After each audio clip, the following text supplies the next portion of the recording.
Hallelujah, praise the Lord. मैं angel मसीह एक बार फिर से प्रभु यीशु की दया से आप सबके बीच में हूँ। और आज मैं जिस विषय के ऊपर आप सबसे बात करने के लिए जा रही हूँ, मेरा विषय है कि एक ऐसी आदत जो हमें परमेश्वर से दूर लेकर जाती है और हमें पाप के बीच में जाने के लिए मजबूर कर देती है, लेकिन हमें उस चीज के बारे में मालूम नहीं चलता। आजकल के समय में जो मैंने ऑब्जर्व किया है, जो मैंने देखा है, वो ये है, लोगों को ये प्रचार में सुनना बहुत पसंद है कि परमेश्वर आपके लिए लाल समुद्र को 2 भाग कर देगा, परमेश्वर आपके लिए हर रास्तों को खोल देगा, आपकी लड़ाई को परमेश्वर लड़ेगा, आपके युद्ध को परमेश्वर लड़ेगा। ये बहुत अच्छी बात है कि हम इस तरह के प्रचार को सुनते हैं, रिसीव करते हैं। लेकिन आज मैं जिस विषय के ऊपर बात करने के लिए जा रही हूं, क्या हम लोग उस स्टेज पर हैं कि परमेश्वर हमारी जंग को लड़े, या हम कभी परमेश्वर की तरफ जाते हैं? क्या कभी हम परमेश्वर की तरफ देखते हैं? क्या हम उस परमेश्वर को जानते भी हैं जिसके साथ हम ये दावा करते हैं कि वो परमेश्वर हमारी जंग को लड़ेगा, हमारी लड़ाई को लड़ेगा, हमारे लिए लाल समुद्र को 2 भाग कर देगा?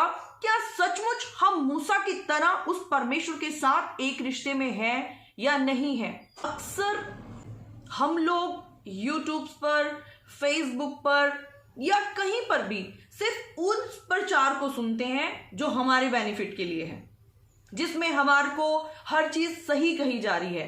लेकिन जहां पर बात आती है कि आपको परमेश्वर की आज्ञाओं को मानना है, आपको परमेश्वर के पीछे चलना पड़ेगा, आपको परमेश्वर के वचनों पर चलना पड़ेगा, तो हमें बहुत ज्यादा मुश्किल लगने लग जाता है। हमारी एक्सपेक्टेशंस परमेश्वर से बहुत ज्यादा रहती है, लेकिन हम खुद परमेश्वर के लिए कुछ नहीं करना चाहते। आज के टाइम का ये एक कड़वा सच है। हम मसीह तो हैं, पर हमारी मसीह वाली जिंदगी नहीं है। हम कहने को तो विश्वासी हैं, हम कहने को चर्च में जाते हैं, लेकिन हमारा जीवन बिल्कुल भी वैसा नहीं है जैसा परमेश्वर की इच्छा है। लेकिन आप स्वर्ग को नहीं पा सकते। स्वर्ग को पाने के लिए आपको परमेश्वर की इच्छाओं पर चलना, परमेश्वर के वचनों को मानना बहुत ज्यादा जरूरी है। आज मैं एक ऐसी आदत के बारे में बात करूंगी जो एक्चुअल में हमें परमेश्वर से दूर करती है और हमें नहीं मालूम चलता। ये आदत है गलत संगति में रहना और गलत लोगों के साथ बैठना उठना। मैं चाहूंगी मेरे साथ निकालें 2 कुरिन्थियों उसका 6 उसका 14। हाँ जी, पढ़ेंगे। अविश्वासियों के साथ असमान जुए में न जूतो। अब यहां पर परमेश्वर का वचन हमें क्या बोल रहा है?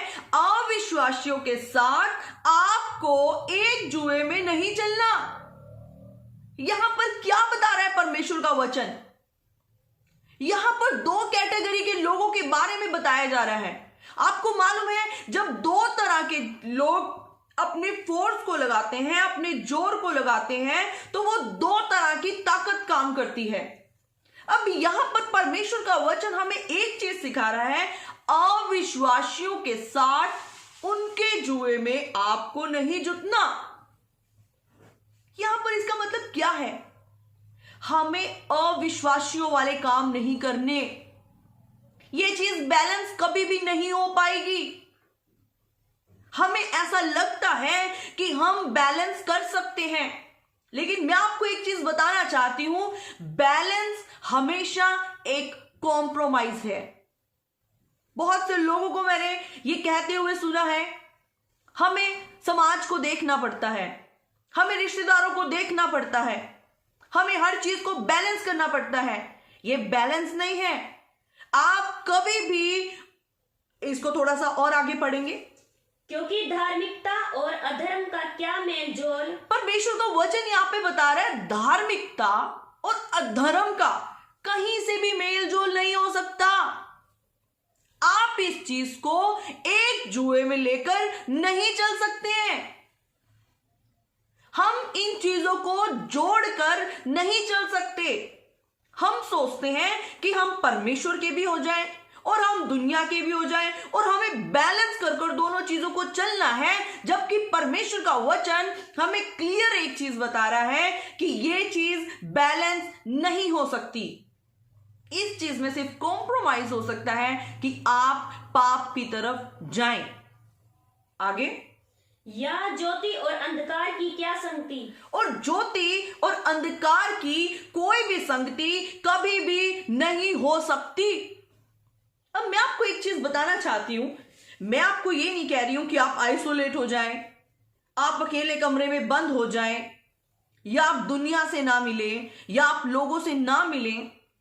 प्रभु यीशु मसीह भी पापियों में रहे, लेकिन प्रभु यीशु मसीह पापियों के बीच में जाकर भी उनके जैसे नहीं बने।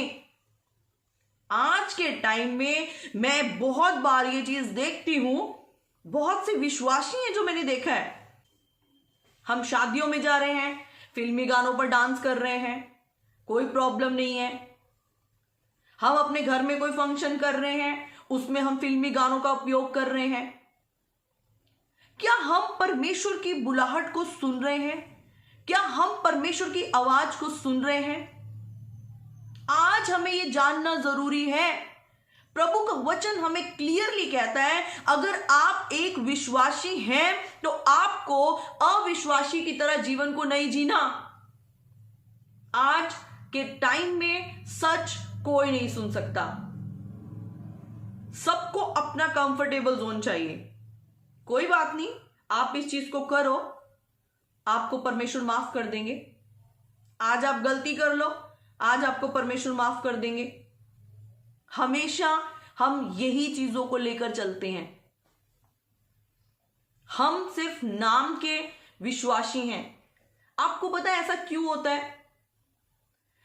हम एक गलत संगति में है। बाइबल बताती है बुरी संगति अच्छे चरित्र को बिगाड़ देती है, और हम एक संगति के बीच में रह रहकर हम इतने फेमिलियर हो जाते हैं उन चीजों के साथ कि हमें वो चीज पाप लगनी ही खत्म हो जाती है। आप लगा लीजिए, आपका एक ग्रुप है और उस ग्रुप में हमेशा किसी ना किसी की चुगलियां चलती रहती हैं। आप हर रोज जाते हो, एक चाय का कप पीना है, वहां पर बैठना है और किसी किसी की घर की बातें कर कर, चुगलियां कर कर आ जाना है। अब हमें ये चीज पाप क्यों नहीं लग रही है? उस ग्रुप में बैठना हमें पाप इसलिए नहीं लग रहा है क्योंकि हम फेमिलियर हो चुके हैं उस चीज से। ये हमारा स्वभाव बन चुका है, वो पाप हमारे स्वभाव के अंदर आ चुका है। लेकिन जहां पर पाप है वहां पर परमेश्वर कभी नहीं होते। ये छोटी छोटी चीजें हमें पाप क्यों नहीं लगती है? हम क्यों एकदम से दुनिया की तरफ इन्फ्लुएंस हो जाते हैं? प्रभु यीशु मसीह तो दुनिया की तरफ इन्फ्लुएंस नहीं हुए, वो पापियों में रहे, पर उन्होंने अपनी ज्योति को दिखाया, प्रकट किया। हम आज यीशु मसीह की नकल इस चीज में तो करते हैं कि हमें पापियों के बीच में जाना है, लेकिन पूरी नकल नहीं कर पाते हैं कि हमें गिरना नहीं है। हमें उनके बीच में रहकर भी उनके जैसा नहीं बनना। जब हमारी जिंदगी में पाप आएगा, वो पाप हमें परमेश्वर से अलग कर देगा। बहुत से लोग मैंने देखे हैं, चलते फिरते गाली दे देते हैं, उनको गाली अजीब ही नहीं लग रही है, उनको गाली गलत चीज ही नहीं लग रही है। अब उनको गाली वो दे रहे हैं, वो शॉक नहीं हो रहे इस चीज से। क्यों? क्योंकि उनको आदत है इस चीज की, वो अक्सर इनके साथ होता रहता है। हमारे जीवन में बहुत से पाप ऐसे हैं जो हम अक्सर हर रोज रूटीन में करते रहते हैं, इसलिए वो हमें पाप नहीं लगते हैं। लेकिन अगर मेरे सामने कोई गाली दे तो मुझे एकदम से लगेगा ओह ये गलत काम हुआ है, क्योंकि हमारी रेगुलर रूटीन में, लाइफ में गाली नहीं है। लोगों को नशा करना गलत चीज नहीं लग रही है, चुगली करना गलत चीज नहीं लग रही है, किसी के बारे में कुछ गलत बोल देना गलत चीज नहीं लग रही है। आजकल लोग बर्दाश्त नहीं कर पा रहे हैं कि सही प्रचार कोई कहे, उसी के बीच में बुराइयां ढूंढनी शुरू हो जाती है।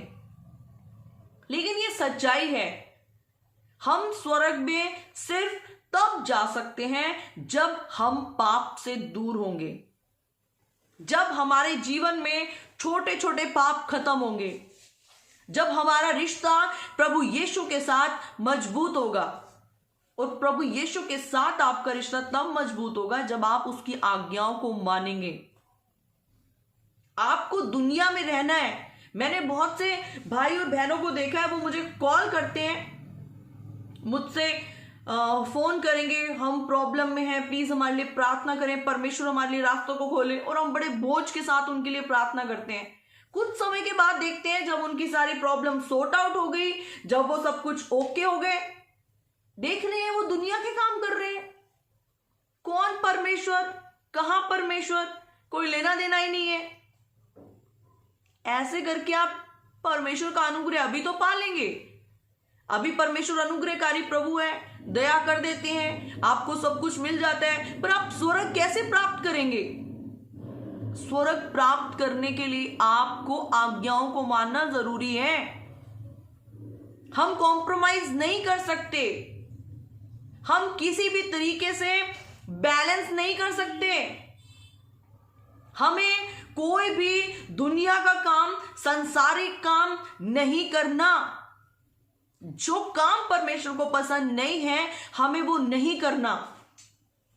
आज हम बहुत बड़ी बड़ी चीजों, मेरे बहुत से लोगों के स्टेटस देखे हैं, बहुत से लोग अपनी स्टोरीज डालते हैं, स्टेटस डालते हैं, परमेश्वर हमारे लिए ये कर रहे हैं, परमेश्वर हमारे लिए वो कर रहे हैं। और जब परमेश्वर के लिए कुछ करने की बारी आती है तो नजर भी नहीं आते हैं।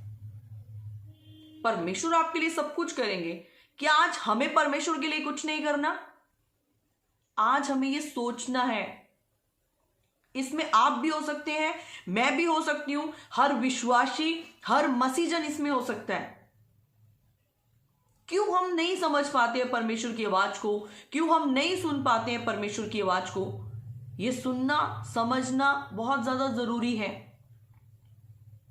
आज मैं इस मैसेज से आप सबको ये चीज बताना चाहती हूं कि प्रभु के वचन के हिसाब से हम दोनों चीजों के बीच में इकट्ठे नहीं चल सकते। अगर हम सोचें कि हम दुनिया के साथ भी चलेंगे और साथ साथ में हम परमेश्वर के साथ भी चलेंगे, तो हम ऐसे नहीं कर सकते। हम कॉम्प्रोमाइज लाइफ नहीं जी सकते। हमें एक तरफ होकर चलना पड़ेगा, परमेश्वर की आवाज को सुनकर चलना पड़ेगा। और जब आप परमेश्वर की आवाज को सुनेंगे, तब आप देखेंगे आपकी लाइफ में परमेश्वर बड़े बड़े कामों को दिखाएंगे। और स्वर्ग आपका है, मुकुट आपका है, कोई उसको नहीं ले सकता आपसे। आपको दुनिया को खुश करने की जरूरत नहीं है। आप दुनिया को खुश करने के चक्कर में आप अपने परमेश्वर को नाराज मत करें। अगर आप सचमुच परमेश्वर से कुछ चाहते हैं, तो आज समय है कि आप भी परमेश्वर के साथ वक्त बिताएं। आपको मालूम है, हमें डेली प्रेयर करना बहुत ज्यादा जरूरी है। आपको डेली बाइबल को पढ़ना बहुत ज्यादा जरूरी है। जब आपके जीवन में वचन होगा, आपके जीवन में जब प्रार्थना होगी, तो आप ऑटोमेटिकली पाप से दूर रहेंगे। पाप परमेश्वर को पसंद नहीं है। दोगले लोग परमेश्वर को पसंद नहीं है। परमेश्वर को एक तरह के लोग पसंद हैं, और वो जो उसकी आज्ञाओं को मानते हैं और परमेश्वर के वचनों पर चलते हैं। मैंने बहुत से क्रिश्चियंस लोगों को देखा है, वो सिर्फ चर्च में जाएंगे, हालेलुया गाना गाएंगे, वर्शिप करेंगे, और घर में आने के बाद वो काम करेंगे जो दुनिया के लोग काम करते हैं। अब इस चीज में हमें ये देखना है, अगर आपकी भी डेली रूटीन यही है कि चर्च में आप दिखा रहे हैं, आप लोगों को दिखा सकते हैं, लेकिन वो परमेश्वर सब कुछ देखने वाला परमेश्वर है। आज मैं आपको बताना चाहती हूं, प्रभु यीशु का समय बहुत नजदीक है। बहुत जल्द प्रभु यीशु आने वाले हैं। आप एक सच्चे मसीह बने, आपके जीवन से मसीह दिखे, आपकी लाइफ वैसी हो जो परमेश्वर को पसंद है। आप आज्ञाओं को माने परमेश्वर की, आप परमेश्वर के वचनों पर चलें, आप प्रार्थना को करें, आप परमेश्वर के साथ अपने रिलेशनशिप को स्ट्रांग बनाएं। दुनिया के सब कामों को छोड़ दें, दुनिया के साथ कॉम्प्रोमाइज करना छोड़ दें, आप परमेश्वर पर निर्भर हो जाएं, परमेश्वर आपके लिए सब रास्तों को खोलेंगे और आपका स्वर्ग कोई आपसे छीन नहीं सकता। Praise the Lord, God bless you. परमेश्वर आपको आशीष दे, बरकत दे।